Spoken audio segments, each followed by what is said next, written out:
భానుసప్తమి ఎప్పుడు, భానుసప్తమి ఎలా జరుపుకోవాలి, ఈరోజు ఎలాంటి నియమాలు పాటించాలి? ఆదివారం రోజు సూర్యభగవానుని పూజించడం అత్యంత ఫలప్రదం అని హిందువుల విశ్వాసం. ఆరోగ్య ప్రదాత అయిన సూర్యునికి సూర్యోదయ సమయంలో ఇచ్చే అర్ఘ్యం ఆరోగ్యం, సుఖ సంపదలు ఇస్తుందని విశ్వాసం. ఇక భానుసప్తమి రోజు చేసే సూర్య ఆరాధన కోటి రెట్ల ఫలవంతమైనదని అంటారు. అసలు భానుసప్తమి అంటే ఏమిటి? ఆ రోజు ఎలాంటి పూజలు చేయాలి? భానుసప్తమి ఏ రోజు జరుపుకోవాలి? ఏ రోజు అయితే ఆదివారం సప్తమి కలిసి వస్తుందో ఆ రోజును భానుసప్తమి అని అంటారు.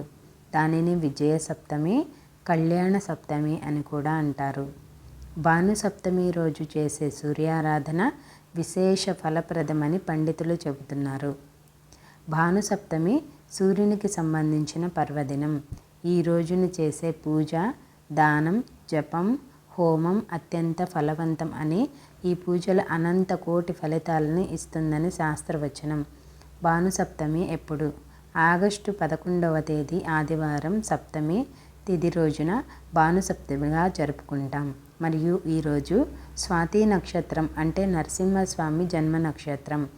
ఈరోజు నరసింహస్వామికి పూజ కూడా అనుకూలమైన రోజు. ఈరోజు పూర్తిగా సప్తమి తిథి ఉంది కాబట్టి సూర్యోదయం నుంచి సాయంత్రం సూర్యాస్తమయం వరకు పూజకు శుభ సమయం. భానుసప్తమి పూజా విధానం. భానుసప్తమి రోజు సూర్యోదయానికి ముందే నిద్రలేచి శుచి అయి సూర్యభగవానునికి నమస్కరించుకోవాలి. ఆవు పాలు పొంగించి అందులో పిడికెడు బియ్యం, బెల్లం, నెయ్యి వేసి మెత్తగా పరమాన్నం తయారు చేసుకోవాలి.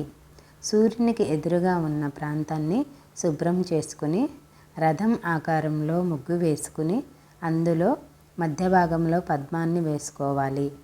ముగ్గుకు నలువైపులా పూలతో, పసుపు కుంకుమలతో అలంకరించుకోవాలి. సూర్యభగవానునికి 12 సార్లు భక్తితో సూర్య నమస్కారాలు చేసి రాగి పాత్రల్లో నీరు తీసుకుని అర్ఘ్యం సమర్పించాలి.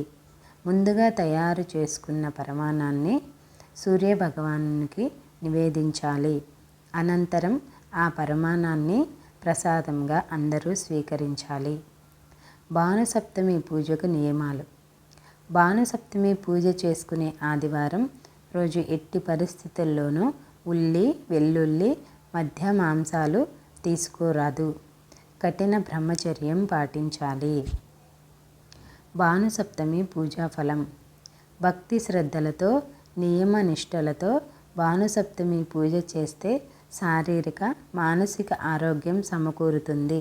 సూర్యభగవానుని అనుగ్రహంతో అవివాహితులకు వివాహం, సంతానం లేని వారికి సంతానం కలుగుతుంది. విద్యార్థులకు చక్కని విద్య లభిస్తుంది. వ్యాపారాభివృద్ధి జరుగుతుంది.